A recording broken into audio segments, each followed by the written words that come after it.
Dr. Norm Rosenblum and Dr. Alan Schwartz are joining us now to talk about the Pediatric Academic Pipeline. Gentlemen, welcome. Thank you very much.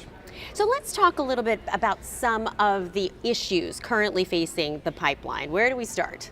Well, maybe I'll take the first go at that. Okay. So the pipeline for pediatric physician scientists, for clinician scientists, is perhaps the most important part of how we approach the problems of pediatric health and disease. If we are not discovering the causes of pediatric disease, then we are not prepared to approach new applications. So the pipeline starts very early. It actually starts before people are pediatricians.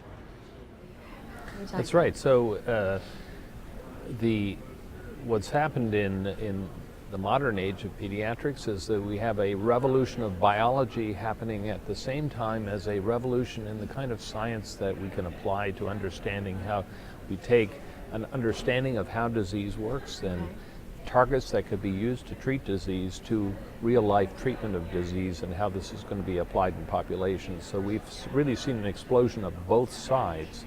And I think our challenge is to recruit young people into the pipeline and to nurture them very carefully as they experience what medicine, pediatrics, and scientific investigation is like, and determine how they can configure a career within an academic context to be able to deal with these issues. And of course, there are a number of challenges that relate to that, and Alan has great experience dealing with some of these challenges on the American side.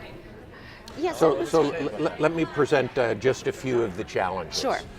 So if one thinks normally of medicine, one thinks about people beginning at the time they're in medical school. Okay. And while many have not thought about the issues of research and discovery and how one approaches that until medical school, many have started already at college, perhaps even before college.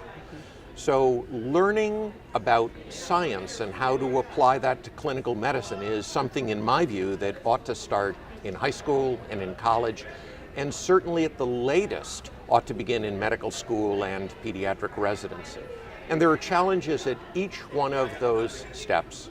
Let's choose residency as one critical junction.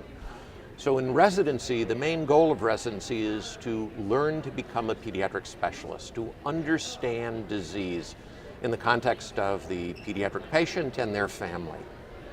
Residencies are geared toward hard work, a lot of learning by experience, and residencies also don't provide a lot of time for what I would call creative reflection. And so one of the challenges we have today and going forward is how to stimulate young, unfocused minds and provide them a broader context about the disease processes they're thinking about. And that requires having mentors around, having time to think and process, and time to creatively experiment. And all of those are creative parts of the process.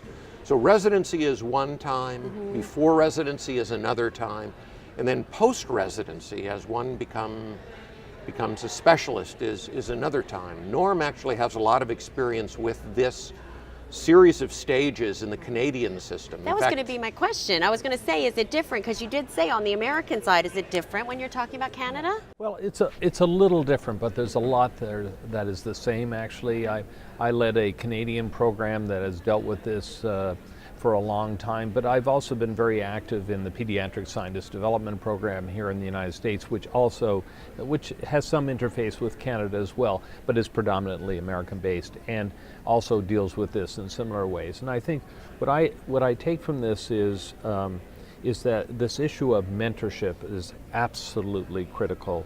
It's providing an opportunity for trainees to get into a very different context than what they're used to be exposed to the very best science there is with people who have great experience in being able to mentor people in this, and also to place them in a programmatic context where their identity can develop in a very strong and positive way as physician scientists, and where they can learn the other professional skills that are needed beyond science itself to be able to thrive in a very complex environment, as it turns out, where highly competitive, You know, science is a very competitive marketplace, quite different than medicine actually in that regard, and also very intersectional. So science has become very multidisciplinary, cutting across many disciplines. People have to understand how to find their niche and also navigate across different kinds of niche areas in order to prosper.